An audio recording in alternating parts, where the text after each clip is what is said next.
작전 계획은 미군의 군사 작전 계획을 말합니다. 이 계획을 수립하는 부대에 따라 뒤에 붙는 숫자가 달라지는 건데요.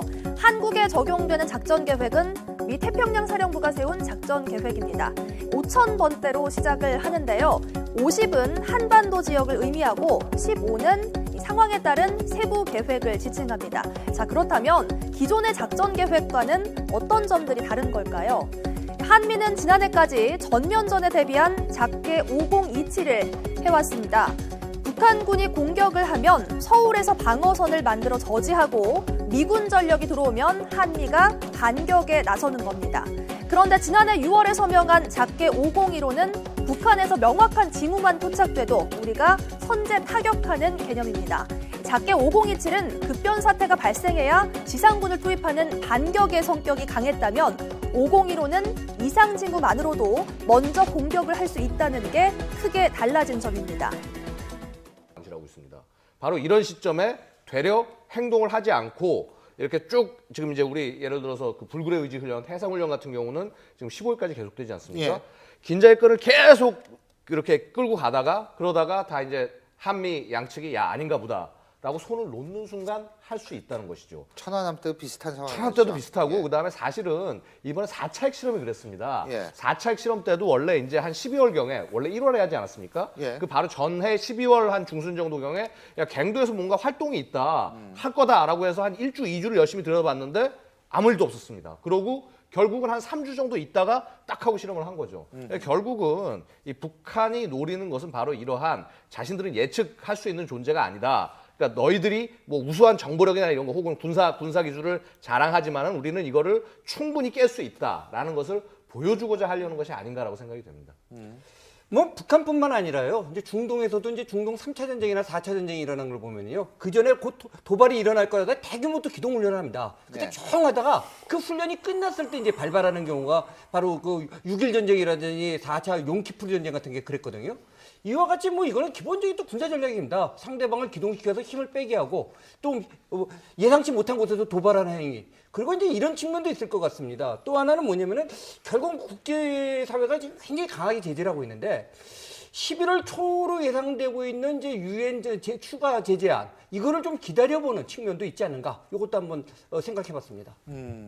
근데 지금 훈련이 10월 12일까지인가요? 15일까지. 15일까지인가요? 네, 그렇습니다. 그리고 미국 대선이 11월 9일인가요? 제가 정확히 기억이 지금 안 나는데 여기 아무도 지금 기억을 못 하고 있습니다. 괜찮습니다. 뭐 우리나라 대선도 아닌데요. 뭐 근데 어쨌든 근데 그러니까 이게 결국 11월 초까지 계속 긴장 상태가 유지돼야 될 수밖에 없네요. 물론 그렇죠. 그다음에 뭐냐 하면 지금 사실은 미국이 엄청나게 지금 그 엄포를 놓은 상황입니다.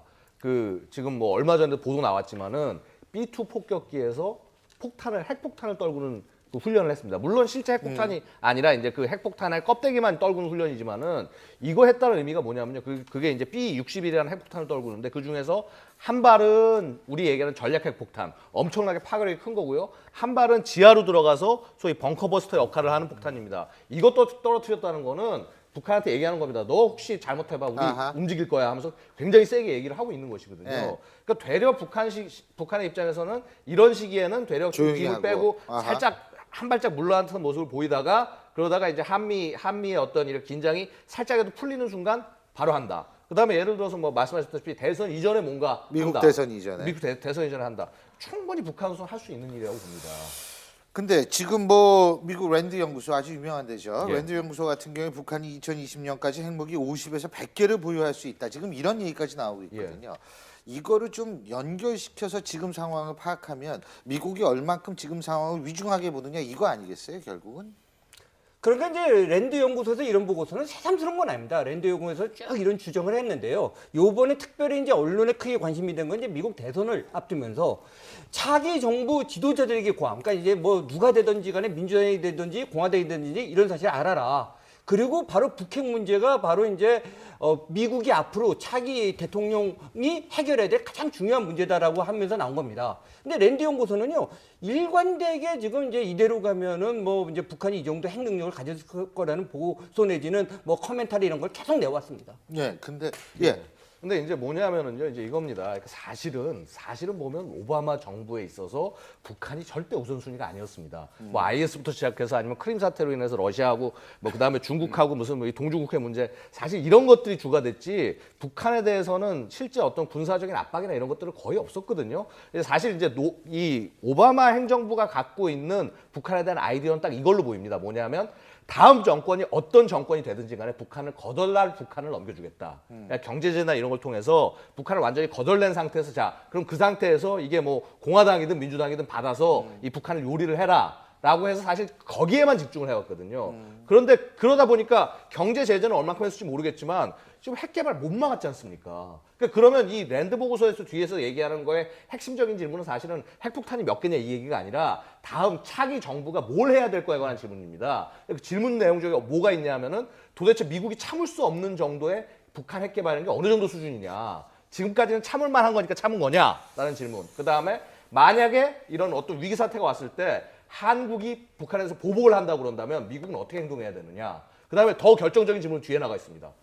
만약에 한국하고 일본이 핵 개발한다고 그러면 미국은 어떻게 행동해야 될 거냐. 그러니까 이런 것까지 굉장히 상황이 엄청나게 심각하다는 거를 스스로 지금 미국도 인정을 하고 있다라는 것이고요. 이게 지금 과연 이 차기 어떤 미국 행정부의 중요한 과제가 될 거냐가 문제인데 이 랜드 보고서에서 이 10월 8일 날에 올라온 거 보고 있으면 미국이 갖고 있는 여러 가지 문제들 있지 않습니까? 뭐 러시아, IS 문제. 그 모든 문제에 제일 앞에 북한을 얘기를 꺼냈다라는 거가 이 보고서의 의미가 있다라고 말씀드릴 수 있겠습니다.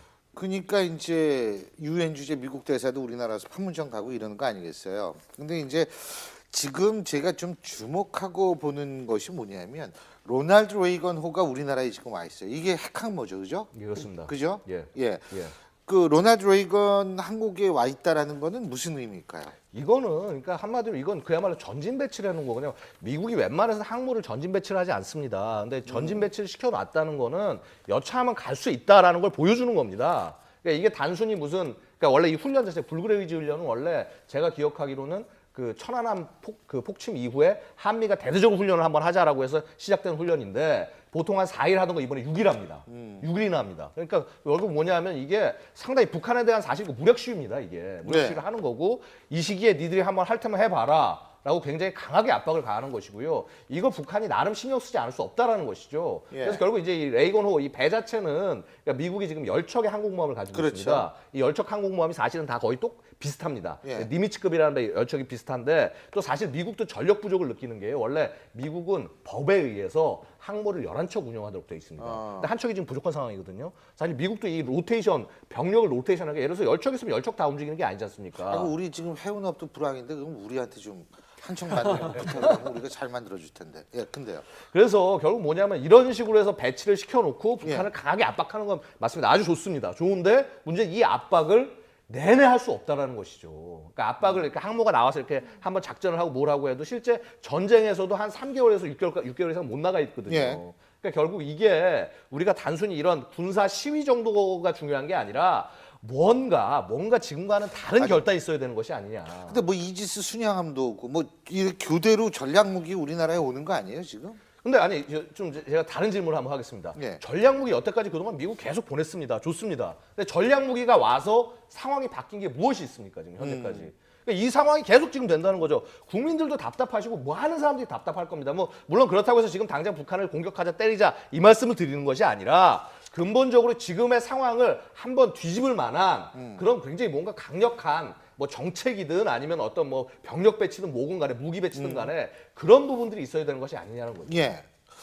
그 조인트 스타스 정찰기가 온다 그러는데 이건 무슨 비행기예요? 예, 조인트 스타스는 그러니까 한마디로 우리 레이더라는 게 왜 보면은 왜 공중 조기 경보기라고 보셨지 않습니까? 위에 동그란 레이더 달고요. 그거는 하늘을 보기 위해서 있는 겁니다. 근데 이 조인트 스타스는 땅을 보기는 비행기 아래 이제 레이더가 붙어 있습니다. 여기 사진 보시면 레이더 아래 이제 붙어 있는데 저걸로 해서 지상을 흐르는 겁니다. 지금 화면에 나오는 굉장히 길게 밑에 길게 붙어 있습니다. 길게. 저게 바로 저거. 저걸로 해서 지상에 있는 움직임을 다 훑을 수가 있습니다. 그러니까 예를 들어서 뭐 전차 움직이는 거 우리 지금 제일 걱정되는 게 뭐냐면은 그 북한에 이렇게 그 지상에서 미사일을 쏘지 않습니까? 트럭에 싣고 쏘지 않습니까? 이동식 가스나 이런 걸로 전부 이제 저런 걸로 탐지하겠다는 거고요. 사실 조인트 스타스는요. 저게 언제 오냐면요. 전쟁할 때 옵니다. 그러니까 저건 전쟁할 때 전선에 투입하는 기체입니다. 그러니까 저거를 보낸다는 건 뭐 실제 전쟁을 하겠다는 의미는 아닐지 모르겠으나 그만큼 상황을 위중하게 보고 아하. 뭔가 잘못되는 일이 있으면 곧바로 우리 움직일 수 있다라는 예. 저거야말로 사실은 굉장히 강력한 의지입니다. 여태까지 왔던 어떤 전략 자산들보다 훨씬 더 의미가 깊다고 할 수가 있는 그러면 거죠. 오늘 그 북한 그 노동당 창건일이라면서 사실 국민들이 조금 저도 그렇고 불안했어요. 근데 마침 로널드 레이건호도 와 있고 예. 또 미국에서 이 조인트 스타즈 말고도 또 U2 이거는 지상을 보지만 고공에서 보는 예. 그 정찰기도 또 띄웠다고 하니까 예. 저 같은 입장에서 뭔지 모르게 조금 그래도 안심은 된다. 오늘은 이런 마음은 있는데 근본적인 불안이 또 해소가 되는 건 그러니까 아니거든요. 이제 양 의원님이 이제 계속 그 말씀을 해주신 건데 어쨌든 15일까지라 그러셨죠. 예, 그렇습니다. 그리고 제가 앞서도 저희가 이제 얘기를 하는 과정에서 미국 대선 얘기가 나왔습니다. 다 차기 정권에 랜드 연구소가 차기 정권에 어떤 과제가 있는지를 랜드 연구소